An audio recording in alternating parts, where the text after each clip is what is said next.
ladies and gentlemen, I talked about this the other day on the Critical Hour, where Dr. Wilmer Leon and my good friend Garland Nixon, another great guy, you guys, we talked about this situation. This is crazy. Cue this one up there, Cheese Slice. Let's get it ready. Let me know when you're ready. You got it? Okay. So this is just crazy. And there's reasons why this rhetoric continues to go on, right? Number one, they can sit out there, they can throw the Russian scare out there because they're not held to accountable, right? They're using the old playbook. Anything wrong, blame Putin. I once made a tweet. It said his name is Vladimir Putin, not Thanos, right? But they continue to do this. They're so outdated. I mean, these people need to go. Look at her, the Crypt Keeper. Why is she still determining policy that goes on in this country? We need to get rid of the Nancy Pelosi's, the Mitch McConnells, the Lindsey Grahams. They all need to go. And that's why I am so keen to following and reporting on elections, because if we have a system that allows us to fire people like Nancy Pelosi, it will be a lot better for everyday average Americans. Let's listen to this over here. Nancy Pelosi blaming Putin for people who want a ceasefire in Gaza. They're in front of my house all the time. So I have a feeling for what feelings they have. But we have to think about what we're doing. And what we have to do is try to stop the suffering in Gaza. This is women and children, people who don't have a place to go. So let's address that. But for them to call for a ceasefire is Mr. Putin's message.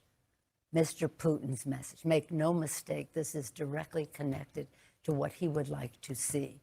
Same thing with Ukraine. It's about Putin's message. I think some of these protesters are spontaneous and organic and sincere. Some, I think, are connected to Russia. And I say that having looked at this for a long time now. As you know, think some of these protests are Russian plants? I think they're plants. I think some financing should be investigated. And I want to ask the FBI to investigate that. So there it is. Nancy Pelosi saying, I've looked at this for a long time. I know what else you've looked at for a long time.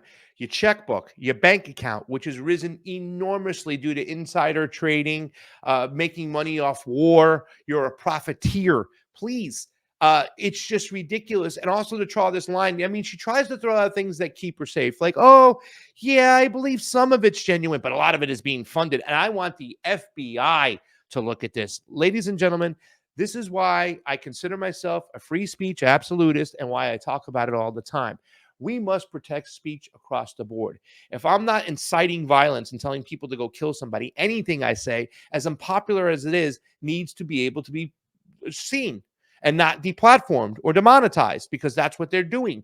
Because once you don't stick up for speech you don't like, they're going to go after speech you do like. And that's what they're doing over here. She is actually saying that the FBI needs to investigate the ceasefire activists out there. It is mind-boggling, but it's very important. She's also telegraphing what she's going to do. And these people have been doing it for so long, and the left, unfortunately, has fallen for this whole deplatforming, censoring people. There are some people I still like to this day saying, oh, this person needs to be deplatformed. I'm like, no, they don't.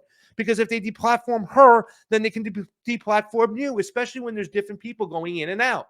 The person who's on the outside, the party that's not in power right now, you might be throwing shots against them and deplatforming their bullshit. But once they get into office, what are they going to do? They're going to censor your shit. So that's something we need to pay attention to. Guys, hit the like button, hit the share button. But it gets better, ladies and gentlemen.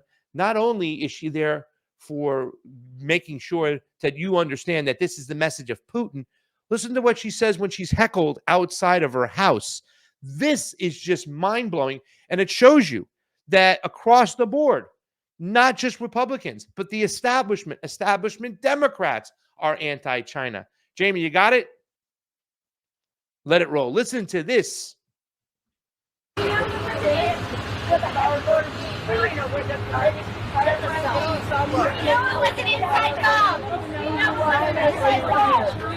Most of your constituents walk beside you. Stop the genocide. Stop the Holocaust. Democrats want the ceasefire. The Democrats want the ceasefire. The Democrats want the ceasefire.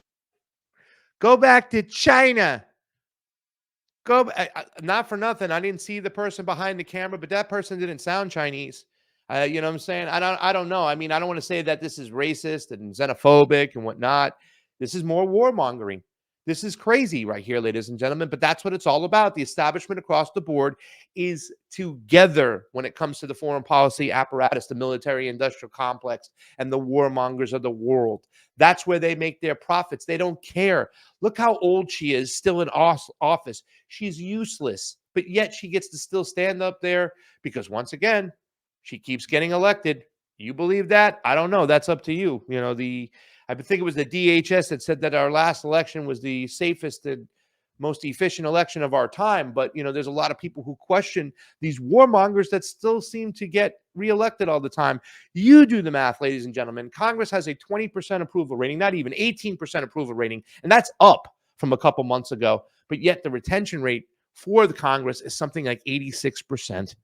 Ladies and gentlemen, you figure that out. That's correct. That's it for that segment. Nancy Pelosi Russiagating like she always does. YouTube still plays those crazy games where they like to unsubscribe people for whatever reason. I don't know if it's part of an algorithm or whatnot, but make sure you're subscribed. Make sure you hit that bell and like, share, subscribe to the show. We're going to have this whole show clipped up. We're going to do it the same way we've been doing it on the Convo Couch for many years. We do a whole show, a live show, and then we have certain segments. We're going to repost the segments out there so you can share the shorter versions of the subjects that you like or that you want to share. And that's the most important thing you can do. A lot of us don't have any coin to spare, but we can share, right? That rhymed. We don't have any coin to spare, but we can share. So do me a favor and share, share, share.